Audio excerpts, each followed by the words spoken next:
Hello everyone, welcome in this new video. Today I'll be teaching you how to model these type of stylized Minecraft hair and then how to add dynamics to them. Keep in mind that this is not really made for complete beginners, but it's quite advanced when rigging and adding dynamics to the hair. However, I try to explain everything in the best way possible. The hair dynamics thing is not an idea of mine, but I really need to thank Lollipop Man's tutorial about bone dynamics. I found that the method he used was really cool, and so I decided to apply it to my hair models. I put a link of his video in the description. For this tutorial I'll be using my own rig, but you can really use whatever rig you want. To create the hair strands, select and move the second head mesh in a new collection. I'll rename it Hair. Then I'm going to hide all the other collections.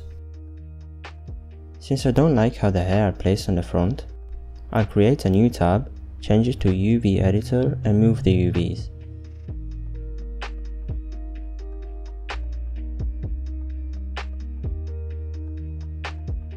After that, remove all the unnecessary faces.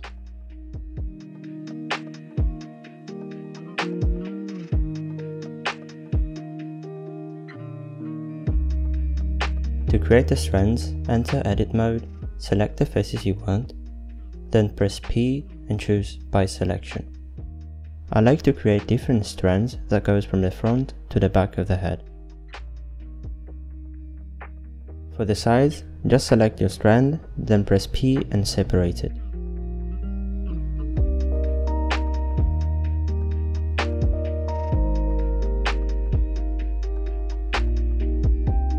To deform the hair strands, select the strand you want to edit, and in edit mode, use the proportional editing on top to curve it smoothly.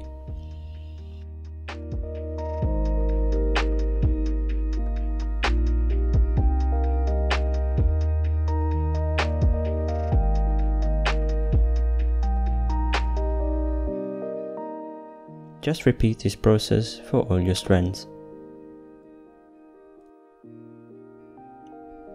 Another method you can use to deform your strands is with the use of curves. This method works really well if you have long hair.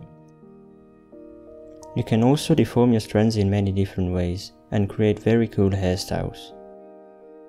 To start off, create a new Bezier curve and reset its deformation by scaling it on the Y-axis to 0 in edit mode. In edit mode, select the left controller point and with Shift S, move the 3D cursor to the selected.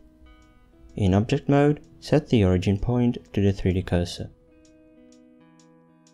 Select the hair strand you want to deform, and in edit mode, switch to edge selection and select the top edge. Again, press Shift S and move the 3D cursor to your selection.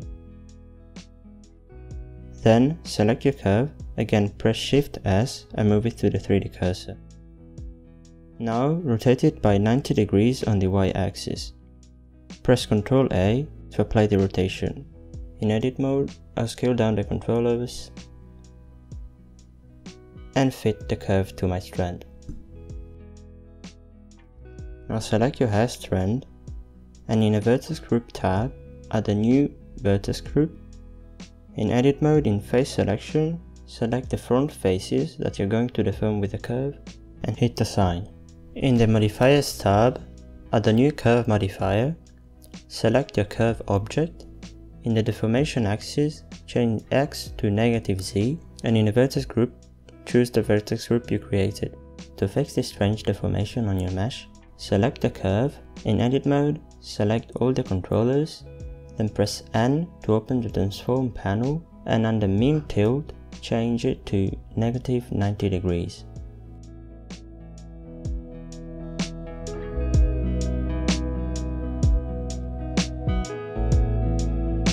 I'm gonna repeat the same process for the back of the head, so I create a new vertex group and add all the faces to that, and then I just duplicate the curve, move it to the back, and again add a curve modifier, apply the curve, and fix the rotation.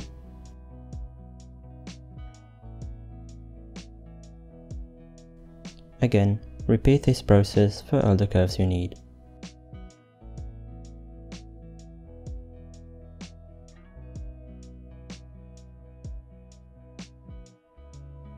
To add thickness to your strands, select one strand, then add a solidify modifier and check even thickness.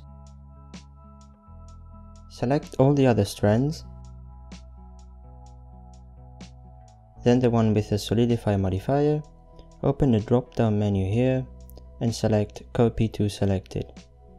Now the solidify modifier will be applied to all the other strands. You can make everything more interesting by slightly changing the thickness of all the strands.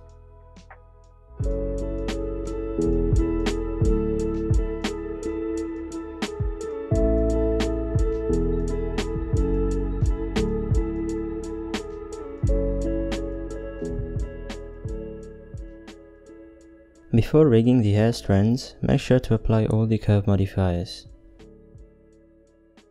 To do that, just open the drop down menu in the curve modifier and click apply.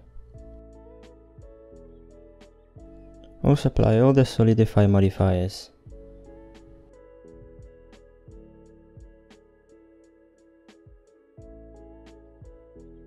If you find some problems when applying the solidify modifier, make sure to delete all your shape key on your mesh. Then select all the strands and hit Ctrl J to merge them in a single mesh.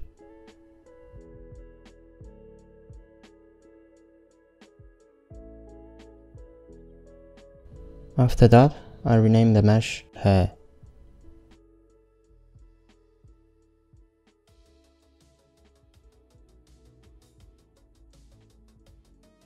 Now, select your hair mesh and move it down 2.8 on the Z-axis. To make your hair move, you need to add some bones to drive the rotation of each strand.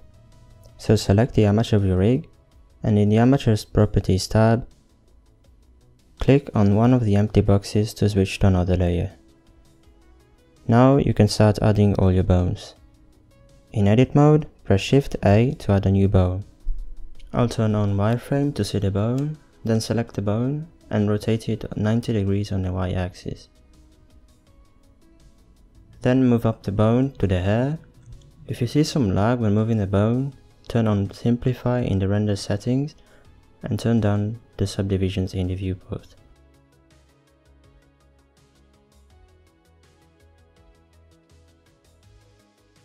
Open the Overlays drop-down menu, then on the Geometry, check the wireframe box. Turn on the Snapping tool, and in the Snapping tool properties, use Edge Center. Select the bone and snap it to the front edges of your strand. Make the first bone of your strand big 1 face or 1 pixel of your skin. Then press E to extrude another bone, and for the rest of the strand, I like to add 1 bone every 2 pixels, or if the strand is short, 1 every 3. You can actually add as many bones as you want, but remember that more bones you add, more time it will take you for the next parts of the tutorial. Now just duplicate the bones and repeat the process for all your strands.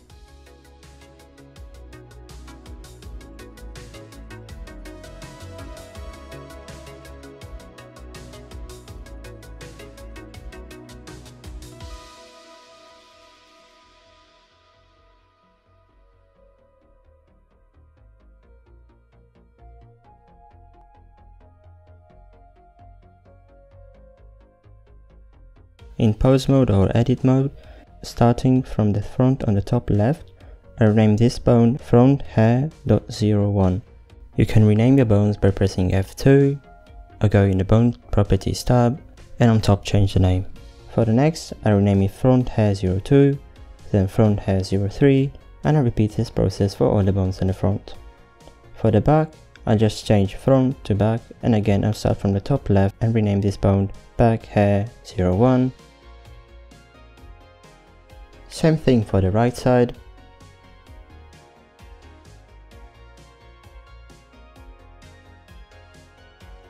And for the left side.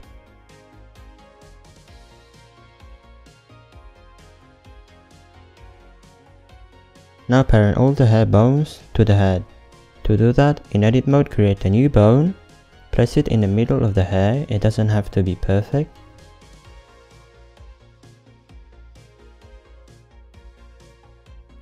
Select all the top bones, then shift select the middle bone, do Ctrl P and parent it with offset. Then I'll select the hair mesh, remove the child of constraint since we're going to weight paint the bones to the hair soon, and I rotate the mesh by 90 degrees on the Z axis. Then select the big bone in the middle and parent it to the head. You can do that by going in the Bone Properties tab and change the parent to head.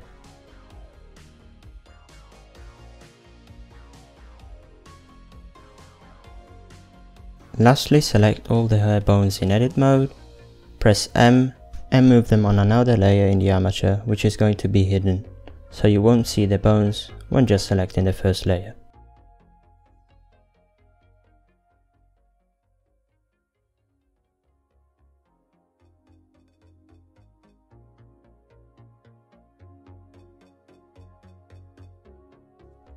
First I'm going to remove all the vertex group on the hair mesh. Then to bind the hair to the armature, I'll select the hair, then shift select the armature, then do Ctrl P and parent with empty groups. After that, in the vertex group tab, I remove all the vertex groups that are not named hair. You can sort the vertex groups by name so you can delete them easier.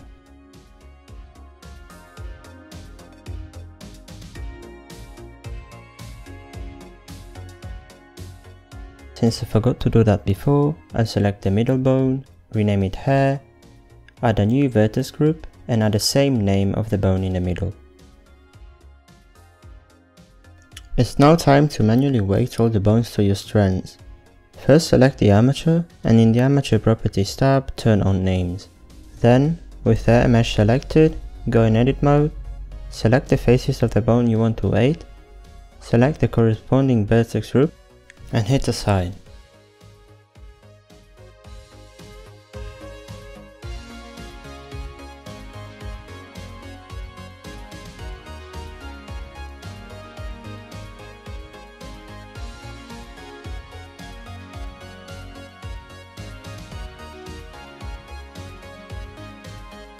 If you find it difficult to select the faces around the strand, you can hit L while hovering the mouse on the strand next to it and press H to hide it.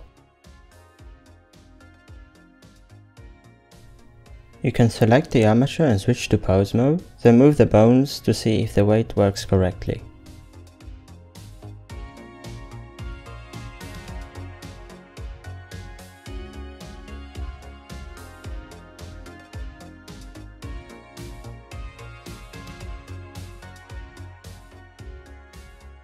Once you're done weighting all the bones on the side, select all the strands on the right and on the left side, hide them, and in edit mode in X-ray mode, select the top faces and weight them to the middle bone.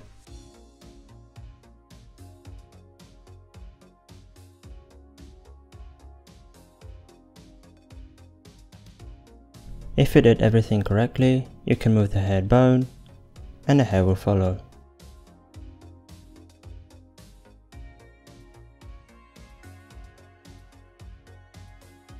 It's now time to add dynamics to your hair. To do that, select your hair mesh, duplicate it and move it in a new collection. I rename it Dynamics. After that, hide all the other collections and rename the mesh Hair Cloth. Then select all the front faces of your strands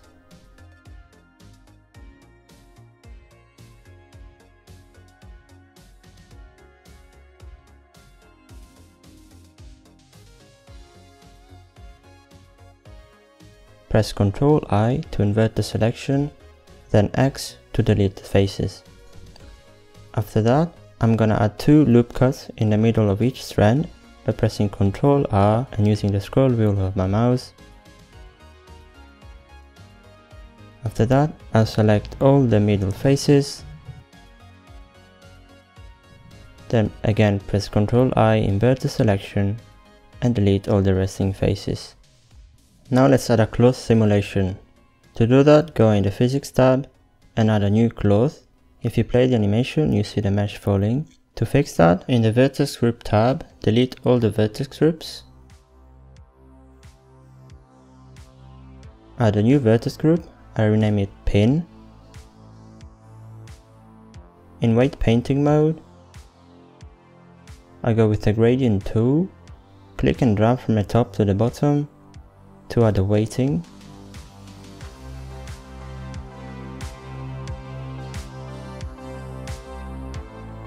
After that, in the cloth settings under shape, I'll add my pin grip.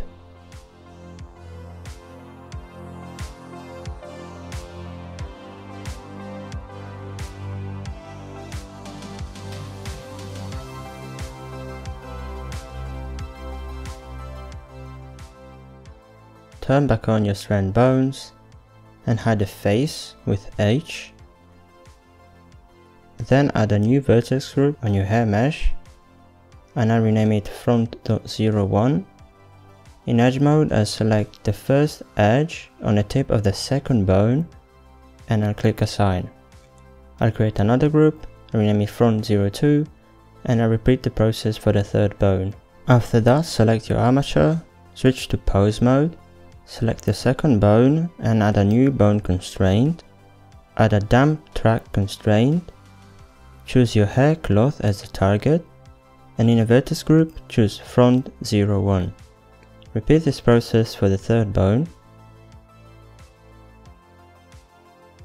Then if you hit play, you see the bones moving with the cloth. You can turn on the other mesh, which is now hidden, and you see that the strand is now bending and moving with the cloth. Now you basically have to repeat this process for all your strands, so add a new vertex group for all the sides, starting from the edge on the second bone, then add a constraint on each bone, choose damp track and set your target and choose your vertex group.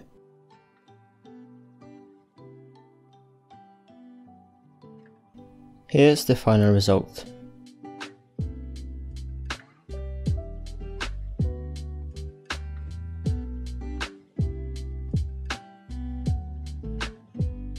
To make your hair mesh smoother, select the hair mesh, right click on it and on top select Shade Smooth. Then in the Object Data Properties tab, under Normals, turn on Auto Smooth. Now, to smooth out the bending of each strand, add a Subdivision Surface modifier. I'll turn off Simplify to actually see it in the viewport.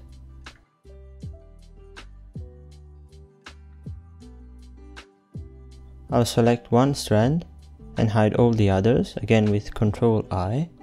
Then I'll hide the bones collections. And to make the edges sharper, I'll select all the outer edges.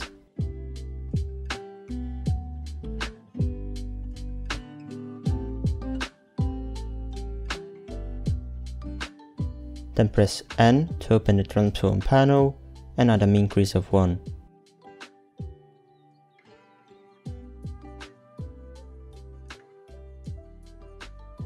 To speed up the process, you can select all the strands like this, then isolate them,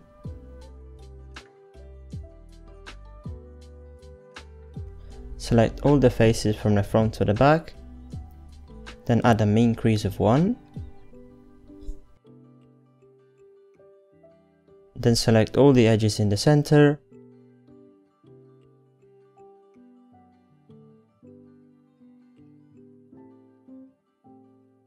remove the mean crease and add a mean crease on the top and on the bottom faces.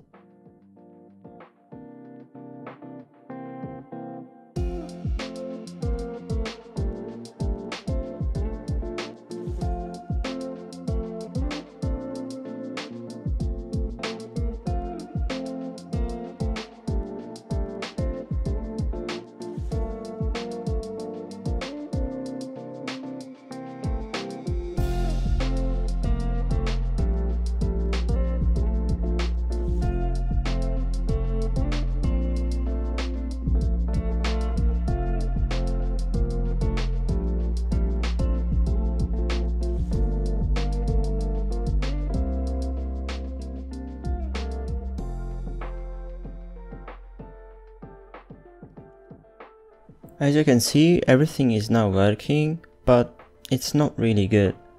So to fix that, first add a collision on your head mesh. and play around with the thickness outer value.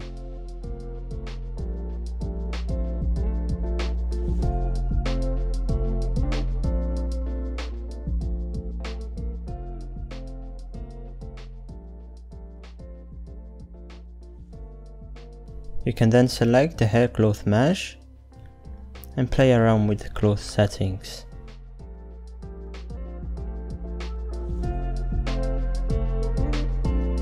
After some tweaking, here's the final result. For short hair, it works well if the strands don't really move that much. Here's the cloth settings I used for the hair.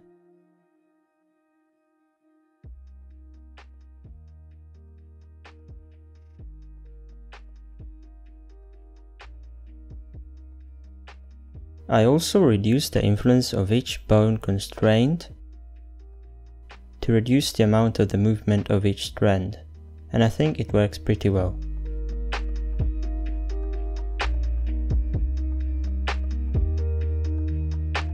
Let's now have some fun with force fields to test our strands.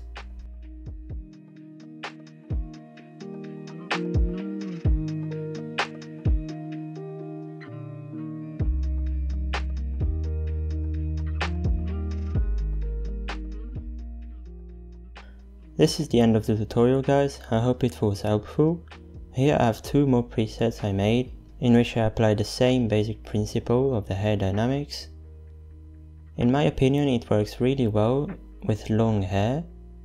In particular, in this second preset, the cool thing is that you can play it in real time, since the cloth mesh doesn't have many vertices.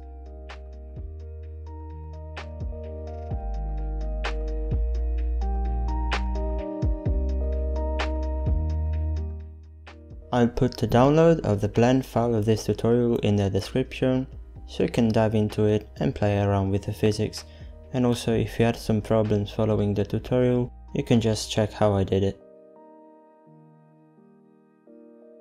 So yeah, here's the end of the video. Thanks for watching, I'll see you soon.